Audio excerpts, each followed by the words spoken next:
Good morning and good afternoon. Welcome back to the Weekend Wellness Hour show. We have a returning guest, Anthony DiNobile, who is going to join us today and talk to us all about the thyroid. Has amazing background in blood chemistry analysis, and he actually helped me. So many of you may have known or may not have known that when I had COVID, and after I had COVID, I started losing my hair and I lost about 90% of my hair. So I got some blood work done. And at that time, I didn't really know what was happening. And I had a lot of bald spots, and it was pretty traumatic, especially for a female. And so I reached out to Anthony, and he was kind and generous and very knowledgeable on how to fix the issues with my blood work as a result of having COVID. So thank you so much, Anthony. And thank you for coming on to talk about the thyroid. Oh yeah, you're welcome. I'm glad to be back. I'm glad you got positive results from the suggestions. Yeah. Hair looks great. Yeah, it's still coming back, and it's healthy, and I'm just grateful I have some now. And never thought that that would be part of my life journey until maybe I'm 100 years old, but I had it in my 30s, so big difference. So I appreciate you being there. So Yeah, I'm excited for this topic. yeah, so why don't you tell us a little bit about the thyroid gland? What is it? Sure. Why do we have one? Sure. So the thyroid gland sits here, and we'll get into some energetic reasons why thyroid may be dysfunctional. Sits here on the throat. It has really one job. Its job is to produce one hormone, essentially called T4. So we'll get into a little physiology, maybe a little biochemistry today, and even some energetic reasons why the thyroid may be dysfunctional. But its only job is to produce a hormone called T4, and then that hormone further gets converted into T3, and even later another version of T4 and T3 called free T4 and free T3.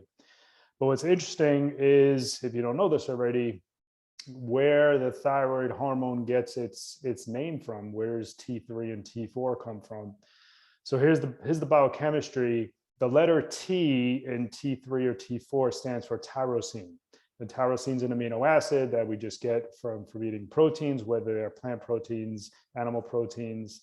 I happen to be vegan. Actually, remind me to come back around to that about vegan. That it may not be optimal for at least a lot of people with autoimmune diseases. I'll come back around to that.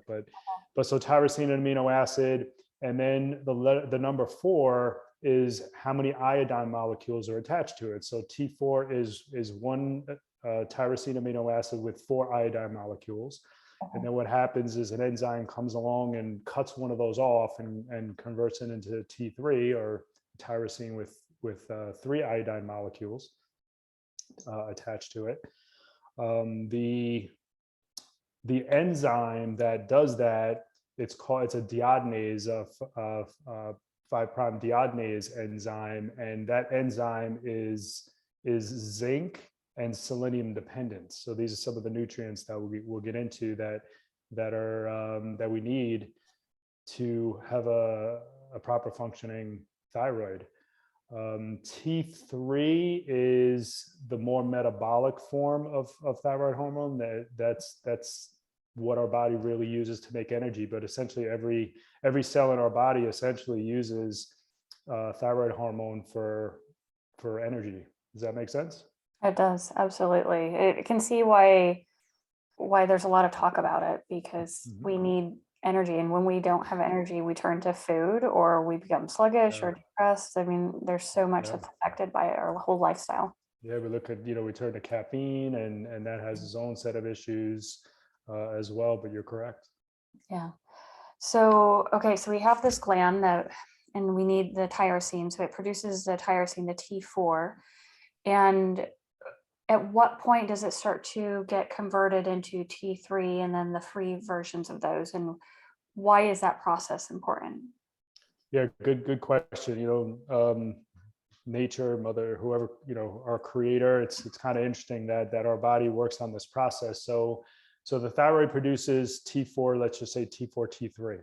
But those forms, that if you look at it on a blood chemistry screen, if you're fortunate enough that your practitioner, your doctor actually runs these markers, because it's frustrating and sad how little markers that at least we see when clients start working with us and they give us their last few years of labs. But total T3 and total T4 are not usable by the body. They actually have to be converted into their free version, or free T3 and free T4. And that's essentially how you'll see it on a blood chemistry panel. Real important. That conversion is not only enzyme dependent, but that conversion is done mostly by the liver and kidneys. So we also need healthy functioning liver and kidneys to convert that over into the usable form of free T4.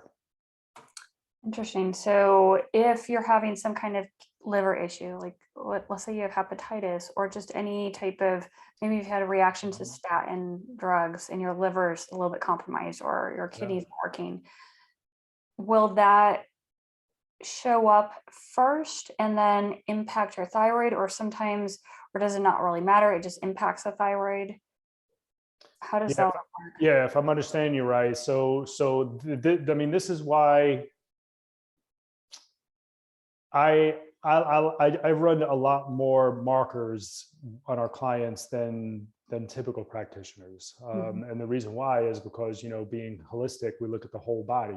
We don't look at individuals as parts. So, if you go to an endocrinologist, and this is a long answer to your question, Amy, but if you go to an endocrinologist, it's how they're trained. They look at you as parts. They look at you as a thyroid and glands. They don't look at liver function, kidney function, the other parts of the body that play a critical role in overall health and function.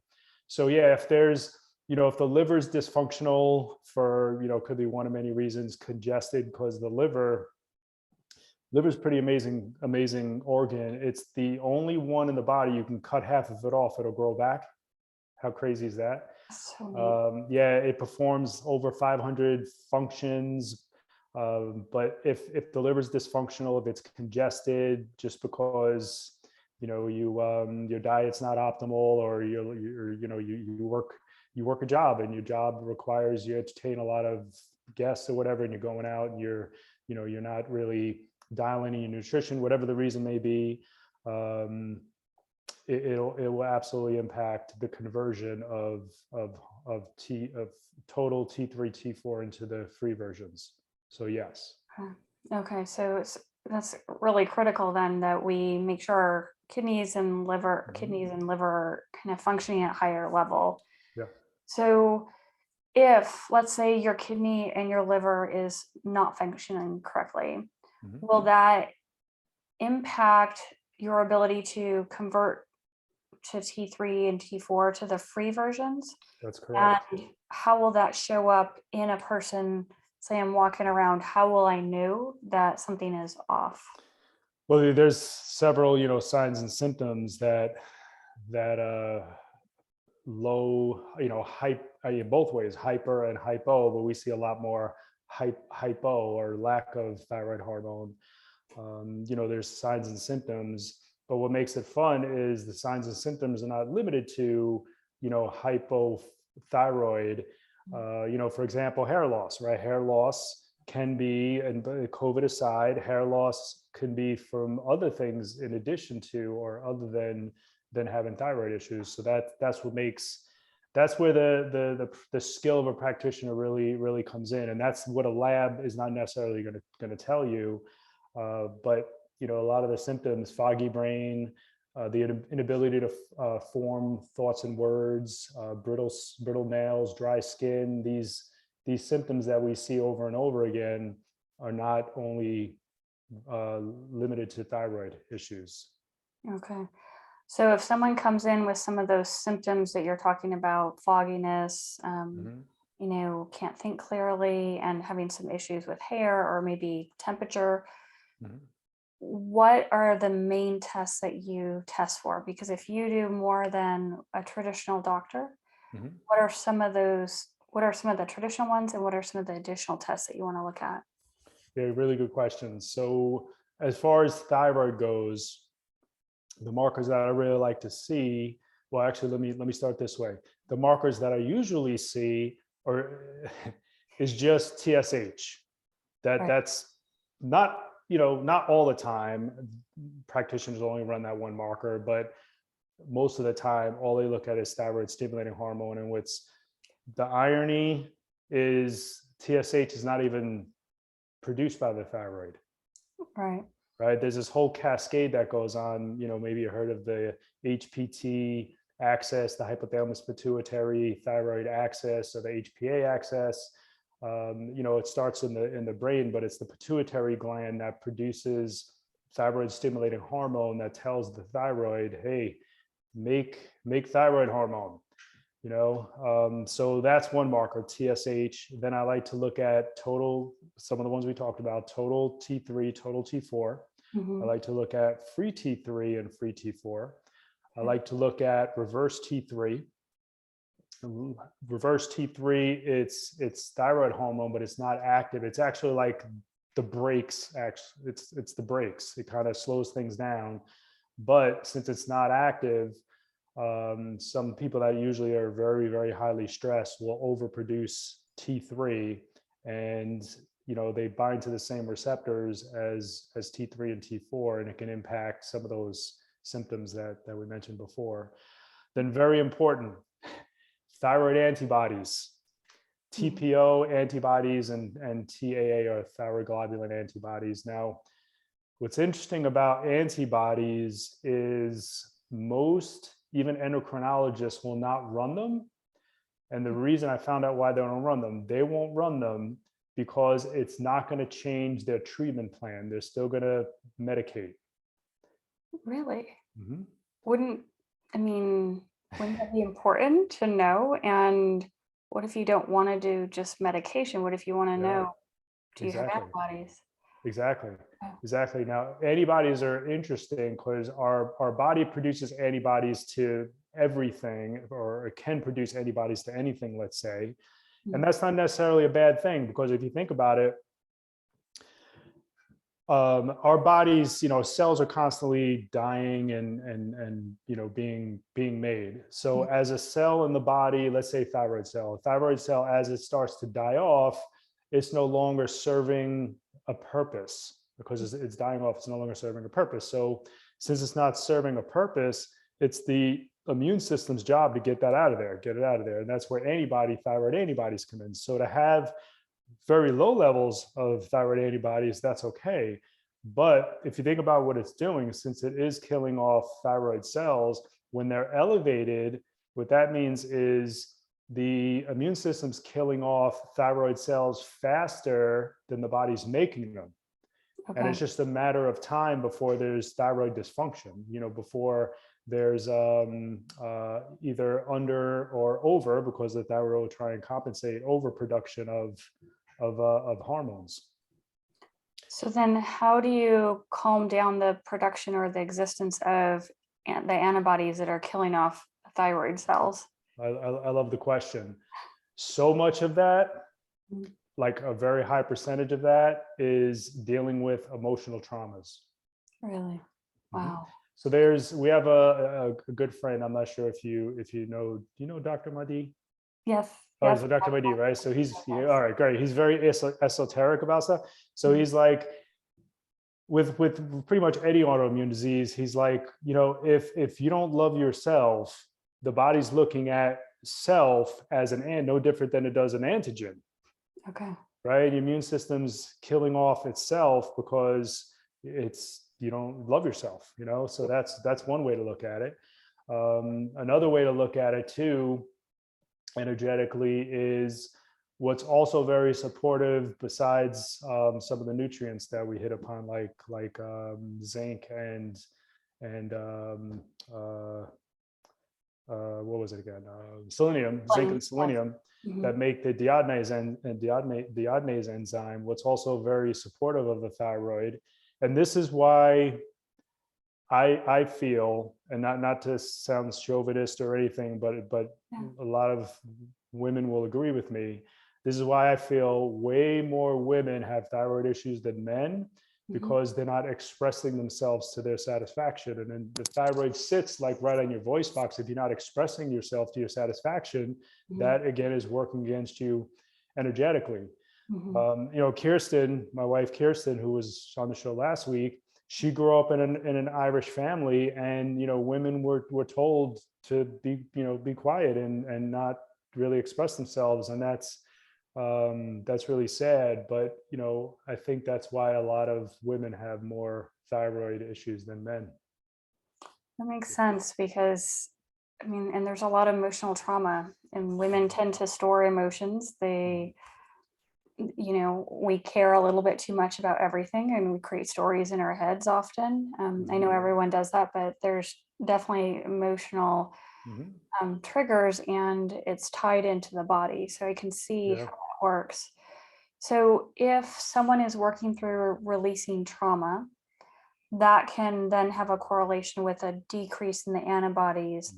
And then that would allow the thyroid cells not to be killed off. And so that can help normalize the thyroid function. And is that correct? That's the right process? Exactly. That's exactly right. And let me tell you, Amy, nothing excites me more than when I see a client's labs and, as they go through our program and their antibodies come down. Nothing exciting. So literally, remember your thought, literally a client, I may have told you the story, she called us out of desperation because her endocrinologist freaked her out and they wanted to take her thyroid out. Don't do that. Do not do that. We have these body parts for a reason. So he wanted to take a thyroid out. So she called us in a panic and started working with us. And at that time, our program was only 3 months, not like a year long it is now. And I can get into the reasons for that another time. But anyway, after 3 months, and then she wanted to work with us a little bit more. So I think it was somewhere between 6 months and a year, I forget the exact time. But her antibodies came down, and her endocrinologist, and I'm going to quote him on this, "It's a miracle. I've never seen this before in my entire practice." Ouch. Yeah. Wow. It's amazing when you have a holistic approach, when you realize that everything is tied together. There's a reason we're these complex human beings. When you start working through all the pieces, things start to function correctly. Yeah. So was that client on medication at the time? She was, and I believe, and if the client believes, because that's the most important thing that they need to believe too, unless you don't have a thyroid, right? Because then you have to be on medication for the rest of your life, because there's no way to make thyroid hormone. But I believe that pretty much everybody that has a thyroid that's on medication, at the least, can significantly lower their. And I'm not a doctor, so here's the just to CYA or whatever. I'm not a doctor. It's out of my scope of practice to do anything with medication. I can't diagnose, but what I can do is I can share with clients what other clients have done, and frankly, what I would do if it were me. But I believe that anyone with a thyroid can at least significantly reduce their medication, if not get off their medication. Many of our clients, with the help of their doctors, have gotten off their medication. Because think about it, Amy. I'm going to ask you this. As far as improving thyroid function goes, right? Having thyroid produce the proper hormones and et cetera, all that stuff we talked about before. How does taking external hormone improve thyroid function? To me, it doesn't. To me, it tells your thyroid to work less. Exactly right. And that's the way a lot of hormones work. If you're taking the hormones, then you're telling the body, guess what? You have enough. Okay, take a break, go on vacation. And how is that restoring function? It's not. Exactly right. You're 100% correct. And I'm not saying that what we do with our clients is it's easy, but it's simple and logical. It makes sense. But they're, our clients that get results, they get the results because they do the work, they surrender to the process. They work out with Kirsten, their emotional stuff, which again just plays a massive role in. I just did a a discussion today on epigenetics and how, our experiences and feelings and emotions produce chemicals that trigger genes. And the genes, essentially the proteins that they make, determine whether we're going to heal or we're going to get sicker. So yeah, emotions are a massive part of the healing process, along with nutrition and understanding the science and all that fun stuff. So when we talk about what foods or nutrients affect the thyroid, so we mentioned obviously iodine, making sure you have enough in, and I know that was one of my biggest issues with hair loss. For some reason, COVID triggered low iodine levels. But you'd also mentioned zinc and selenium. Zinc and selenium. And then, so what are some good natural sources for those three nutrients? And are there any other nutrients we should look out for?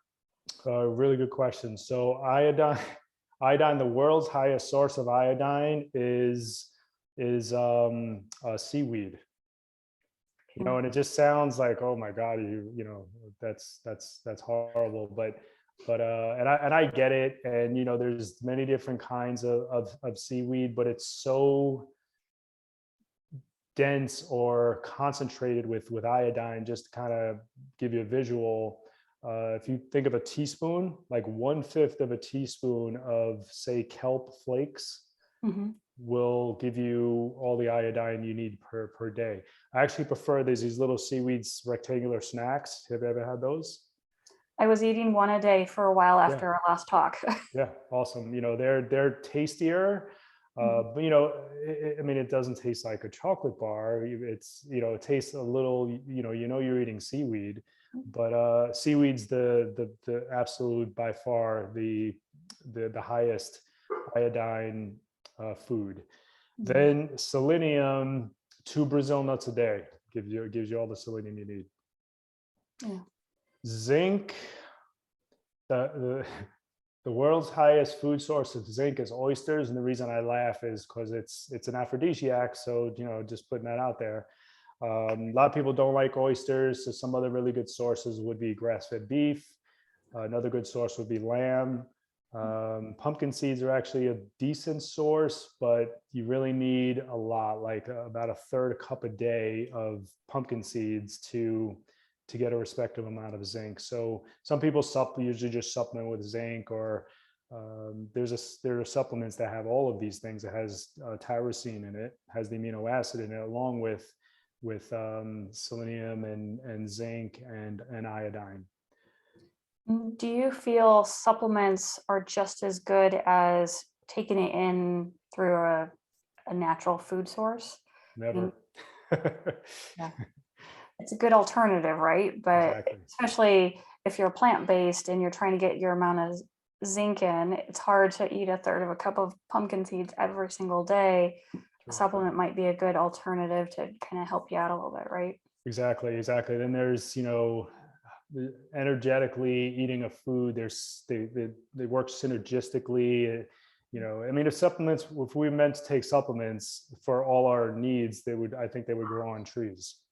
Now, there are some nutrients that are really challenging to get, and this doesn't necessarily have anything to do directly with thyroid, but to get 5,000 IUs, let's say, of vitamin D from food, that's just not going to happen. You can lay out in the sun all you want, and to get that much vitamin D, it's not going to happen. B vitamins also are challenging to get in medicinal amounts just from food, especially if you're plant-based, especially B12. Possible, but it's you just have to be a little more intentional about getting those. By the way, you mentioned 2 other nutrients. So sodium is one, but you're pretty much just going to get that for the most part.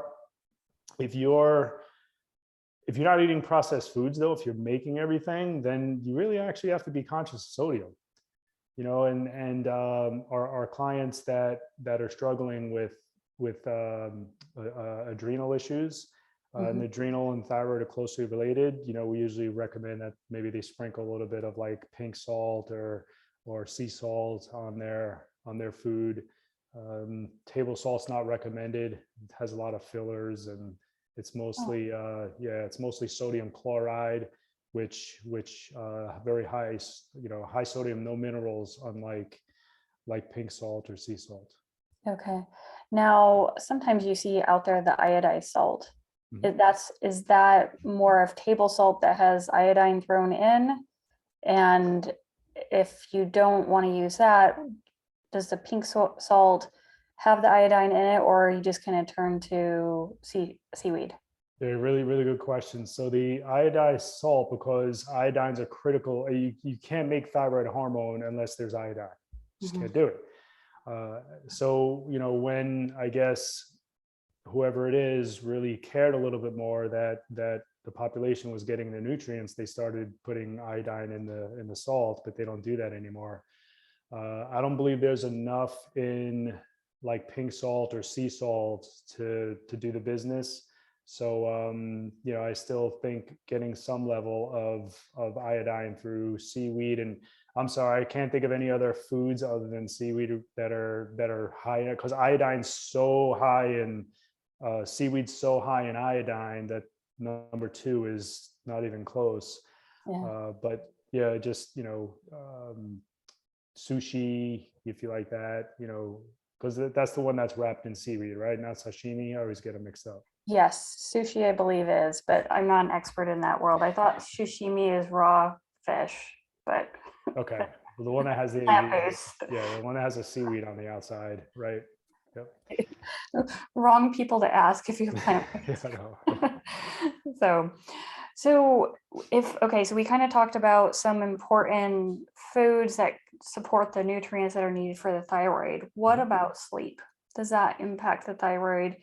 What role do they have in each other? Yeah, good. I mean, sleep impacts that. That's when our body heals, Mhm. when we sleep. Um, I forget. We studied Chinese medicine, Kirsten and I. We studied Chinese medicine when we went to school, and I forget what time of day the thyroid is most active. Mhm. But yeah, sleeping's critical for overall, physiology and biochemistry. So I recommend, for me, I really do need a good 8 hours of sleep a day. Mhm. There are just people that just doesn't work for them because kids and just their lifestyle. So if getting enough sleep during the week is not an option, what I would recommend is pick one day a week and just sleep until you can't sleep anymore. Excuse me, that should be enough to get your body caught up. But so yeah, sleep is critical, and especially like the deeper sleep where we're in REM sleep. That's really important too. Yeah.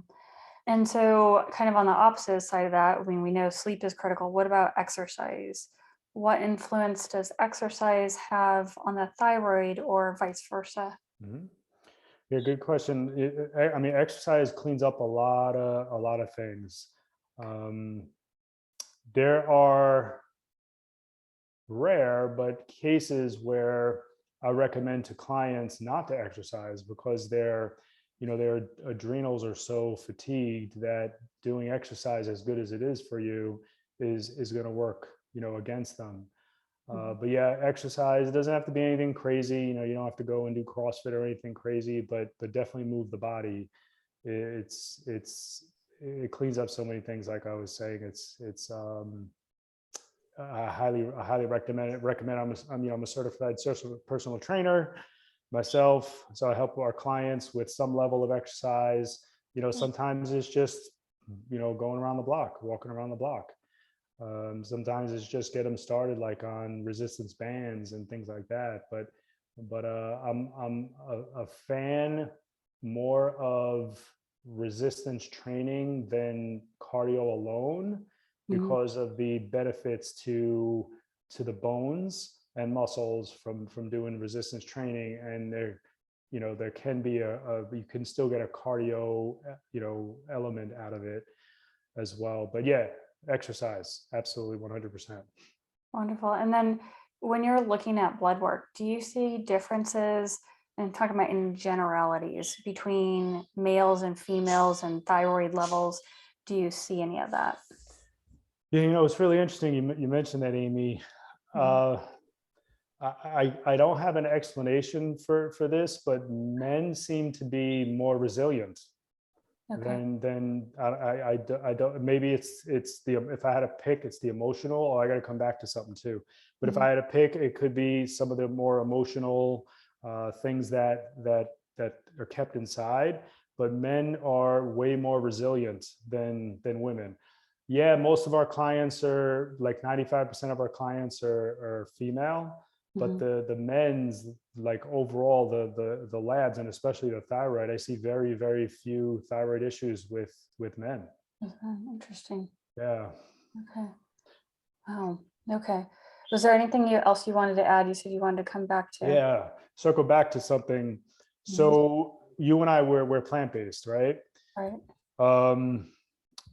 This is more of a statement with autoimmune disease. And it doesn't necessarily have to be Hashimoto's, but or Graves, but just autoimmune disease in general. We find, and I think I can give you the science on it, we find that plant-based diets for people with autoimmune disease is not optimal. Okay. The science is, and there's a study on this, and I don't know it off the top of my head, but there's a study on why that is. The best way I can explain it is proteins, right, made up of amino acids. And a plant-based diet doesn't seem to provide the right sequence of amino acids that our body, breaks down and then rebuilds or synthesizes in the body, the right diversity of amino acids for someone dealing with an autoimmune disease. It doesn't provide the raw materials enough, the sequence of amino acids or diversity of amino acids for someone with autoimmune disease to be able to get maximum benefit from their diet. So when we work with a client, we respect how they want to eat. We don't force anybody to, the nourish police aren't going to come get you if you eat something or don't eat something you aren't supposed to. But yeah, I thought that was really interesting, that a plant-based diet may not be optimal for someone dealing with autoimmune disease. So then would it be beneficial for them to go with some poultry or fish if they're not doing plant-based? And as they emerge from the autoimmune condition, can they go plant-based after that? Or is this something that they're seeing where you really shouldn't be plant-based for the rest of your life? Yeah, so I find that, yeah, pescatarian, which is plant-based with fish, would be a better option for them than plant-based alone, at least until they change their trajectory and they're more go in the right direction. Then they can look at going back to plant-based, and they can always switch again too if they find that they're not continuing to progress. Autoimmune diseases are pretty big deals. I think everything is going to be an autoimmune disease, in the future. But yeah, you're right on with going back to plant-based at a certain point. So can you go into exactly what Hashimoto's is? So we know it's a type of thyroid condition, but what is it exactly? Exactly. So, Hashimoto's, what we find is it's usually a label that's a diagnosis that's given to those folks that are producing elevated levels of antibodies. Okay. But what we see on labs is sometimes there'll be hypothyroid, and then sometimes there'll be hyperthyroid, and it'll kind of bounce back and forth. Low thyroid hormone, high thyroid hormone, low, because the thyroid's, the immune system's at the point where it's doing damage, enough damage to the thyroid where there's dysfunction going on. Okay. Does that make sense?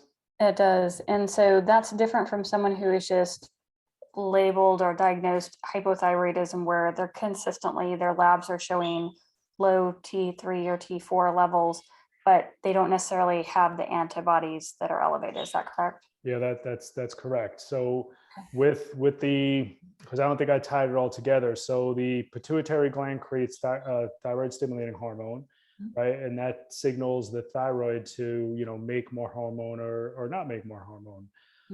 So what happens, at least we find, is when a doctor or practitioner looks on a lab and they see thyroid stimulating hormone is high, what that means is thyroid output is low. And it could be vice versa also. It's also possible that there's nothing wrong with the thyroid, that there's something wrong with the pituitary gland. Then you got to run other markers to make sure that there's not pituitary hypo or hyperfunction going on as well, since they're connected. Yeah. So yeah. And it sounds like it's like a game trying to figure out, okay, what's actually the source of the problem? What's causing it? What are the impact? Where do you go next? I can see it's like this almost just, a game or a map or a maze that you're trying to figure out. So when someone's coming to you and you're trying to figure all this out, do you test a lot of markers all at once so it gives you a nicer picture so you don't have to go hunting for more? Yeah, that's I appreciate the question. And you're right. It's I'm like, I can predict your life. Okay, if you're on thyroid hormone and you have a thyroid, if you're on thyroid hormone, here's what the rest of your life looks like. Your doctor's going to run labs and they're going to adjust your medication. They're going to, if TSH is high, they're going to lower the if TSH is high, they're going to increase the medication. If TSH is low, they'll probably lower the medication, and that's the rest of your life. It's constantly juggling your dose. It's not, like you mentioned before, it's not improving thyroid function.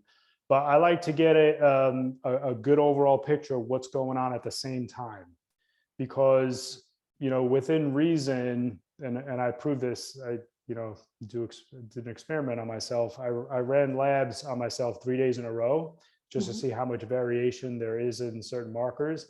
And it's expected that markers there's gonna be some variation from day to day or time to time. But I'd much rather someone get it all done in one blood draw than piecemeal it together. Yeah. And something I just thought of as you were speaking, we mentioned what foods support the thyroid, but are there any things that we should avoid because it's detrimental to the thyroid? I thought you never asked. Yes. So we are adamant about two foods. I'm sure you know what they are by now. Anybody talks to us for 5 minutes, and I'll give you the science on this too. What they are: gluten and dairy. The reason for that is, if you look at if gluten irritates there's a study done on 4 different types of people. There was the different groups of people. There were current celiacs, there were recovered celiacs, there were people that are gluten intolerant, and then there were another group that were neither of those, considered no issues with gluten. So they ate gluten, and the doctor looked at the doctor was ultimately looking for leaky gut. That was the goal, to see if gluten causes leaky gut. And in every group, there was some level of leaky gut from eating gluten. So what that means is everybody has some negative impact from eating gluten. Specifically for people with thyroids, so here's where it gets pretty wild. If you look at a thyroid cell under a microscope and you look at the cells are made up of proteins. If you look at the amino acid sequence, the amino acid structure of a thyroid cell, it looks very similar to a thyroid protein, gluten protein. So what that means is, if you eat gluten and you set off, there's going to be some level of an immune response going on. Now your immune system is looking for gluten protein because the proteins in the, if you ever ran a food sensitivity food or food allergy test, is the proteins in the food that cause the response. So now your immune system is looking for this gluten protein, and a thyroid cell looks very, very similar to that. So your immune systems, it's called molecular mimicry. Look it up. It's a real thing. If you Google molecular mimicry, it's where the body confuses, one thing for another thing. So what happens? Your immune system now will go after that gluten protein and thyroid cell too, because it looks alike. Dairy protein also looks similar to a gluten protein or a thyroid cell.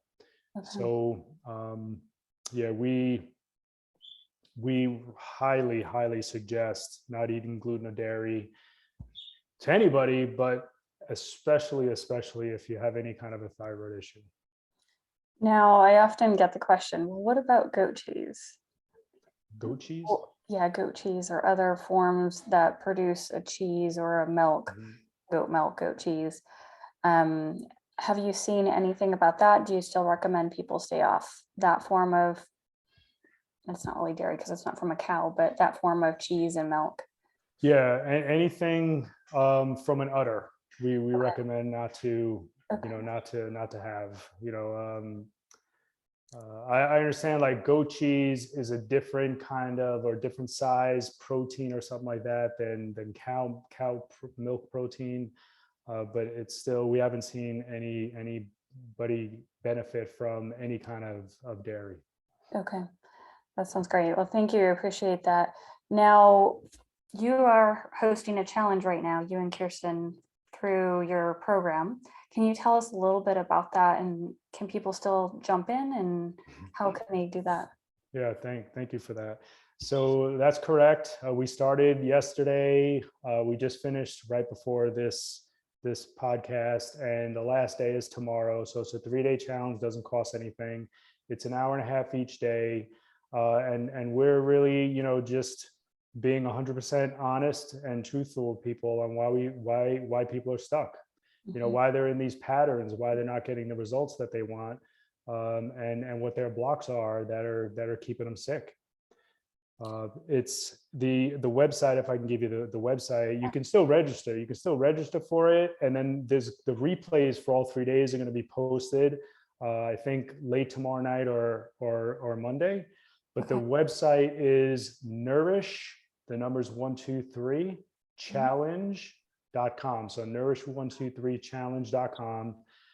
You can register there, and then it'll kick you an email on how to watch it, whether it's through Zoom, whether it's through doing like a Facebook Live, or Google has like a live feature right now, like Google Live or something like that. So there's one of 3 ways that you can watch it, but at the least you can watch the replays. And by the way, it's the Kirsten's going live tomorrow at 10 a.m. Mountain. Okay. So that's noon Eastern or 9 Pacific. Okay, that's great. Think about the math. I know. We're in the world where all the traveling you do. Yes, I don't know which time zone I'm in half the time. So this is great. So I really appreciate this, and hopefully those of you listening, please jump into their challenge. Kirsten and Anthony are huge resources for everything related to body and health and wellness. So I appreciate your time and taking it away from your program to join us today to share about thyroid and how people can start to work on it and improve it. So thank you very much. Yeah, my pleasure. I love being here. I hope I helped, I hope I made some sense out of it. And yeah, Kirsten's and I'm not just saying it because she's my wife, she's the smartest person I know. Yeah, you just really have to listen to her. She's lived this. She's not talking theory, she's lived it. And I went through a lot of it with her. We met shortly after she was, shortly before she was diagnosed with Hashimotos and celiac.